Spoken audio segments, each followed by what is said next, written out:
We are back on Inside the 12. Pete Souza alongside Taylor McHargue, and new feature this week. Time to unveil, and I'm gonna. These are his power rankings, by the way, folks. No, I mean let's get to these power rankings, but I'm over here. No, I'm actually pretty supportive of these. These look very good. But let's take a look at who you've got. We're going to go top 5 for now, and we'll talk about others receiving votes in our world. Yeah, if you take any offense to these power rankings, send all your hate mail to me on social media, not Pete. I think we'll start with Texas Tech. I think a team that there's been so much made about what they did in the transfer portal a year ago. Baron Morton, great that MRI came back clean. We've already talked about earlier in the season how important it is that he stays healthy. Blowout win against Arkansas Pine Bluff, and they did what they were supposed to do. Anytime you have these matchups against FCS teams, that's exactly how it's supposed to look, right? You'd rather look like that than some other teams that in the league that played FCS opponents and didn't look great. For Texas Tech, it's still a wait and see, and I think it will be that way probably through most of the month of September. They've got Kent State coming up, then they've got Oregon State. I'm not sure we're going to learn much about the Red Raiders until they go on the road at Utah, and I think that may end up being one of the best games of the season in the Big 12. But for right now, I've got Texas Tech in that 5 spot. As we move on in our power rankings, Arizona State, you cannot overlook the Sun Devils. Sam Leavitt looked great this week. I thought it was interesting that Kenny Dillingham talked about may have gotten out-coached in the opener.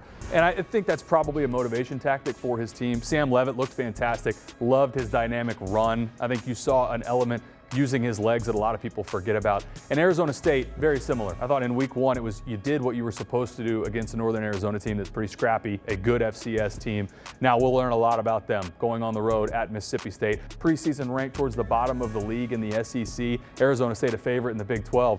This is still a challenging environment, and get ready to hear a lot of cowbells, but I've got Arizona State in the 4 spot. Kenny Dillingham talking about their travel said we got to stay about an hour away from Starkville because I don't want to stay at any casinos. You know, I got to keep my guys out of trouble. TCU, no trouble for them against North Carolina. What do you like about them overall, though, to have them at 3rd in the power rankings? Some people might say having them ahead of Arizona State. You might be moving a little too fast there, Taylor. Yeah, I think it's what we saw out of week 1. And I think results matter and how you win matters. And for TCU, I thought the offensive and defensive line play is what was most exciting for me if I'm a TCU fan, and especially the offensive line play. You saw a number of times in that game both guards or guard and tackle pulling against North Carolina, and they had a hat on a hat, assignment sound, and that is the piece for TCU. We know about Josh Hoover. We know about their weapons on the outside, but I thought Bud Clark and that defense played fantastic. The front played fantastic, and the offensive line play for TCU looks so much more improved than a year ago, and that's why I've got them in the 3 spot, and the fact that they won in a convincing fashion on a massive stage. All world. I heard Wes Durham say this morning that there are reports that Sonny Dykes may have called off the dogs in that game in Chapel Hill against North Carolina. So that's really good sign for the Frogs and for TCU. Another team that seems to be ahead of schedule so far this year is Iowa State. Kansas State comes back right after that 5,000-mile trip from Dublin, and they almost lose on Saturday night against an FCS opponent. It was the exact opposite for Iowa State, also coming back from that trip in Ireland, just taking care of business. Well, it's the same thing we talked about with Texas Tech. You play an FCS opponent, you are supposed to look like the dominant Big 12 team, and that's what Iowa State did. And you nailed it right on the head, Pete.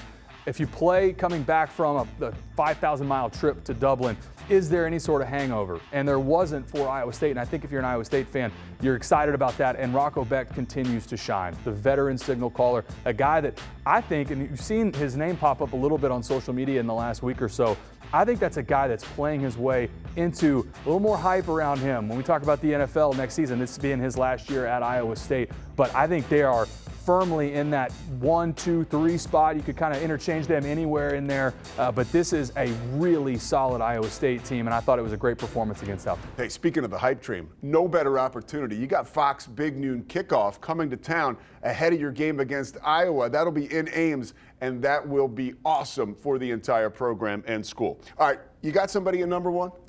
I like Utah right now as the top team in the Big 12, and I thought the way that they competed against UCLA, that was the late night spot. I was on the West Coast, watched every snap of that game, and I think the biggest thing that stood out to me was the violence that team played with on both sides. And when you talk about defensive line, rallying to the football, playing downhill, those are the things that these teams for Utah that we think of in the past that were the best teams in Utah history, that's how they played, and that's what they put on display. Devin Dampier was fantastic, and I thought the offensive line we've already talked about, they may have the best unit in the country. They're going to continue to be able to run the football well, but if that defense plays like they did against Nico Iamaleava, had him running for his life the entire game, wasn't but a handful of drop back passes for him where he had a clean pocket and had 3 seconds to throw. He was scrambling all over the place.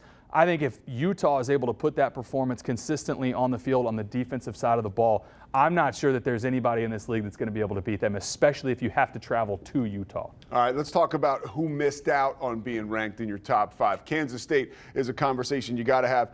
I said to you yesterday, that was a great example, their win Saturday night in Manhattan, of a win is a win is a win. It was sloppy, and especially on the defensive side. And Avery Johnson, I mean, that was a season-saving win for Kansas State. If you drop your week 1 opener against against Iowa State and then come back and lose to an FCS team, you're talking about maybe not being able to salvage your season, but that was a huge win for Kansas State to pull that out. But sloppy there, and then I would have Baylor kind of hanging around there as well, even though in a loss. Some good stuff on the offensive side. They've got a lot to clean up.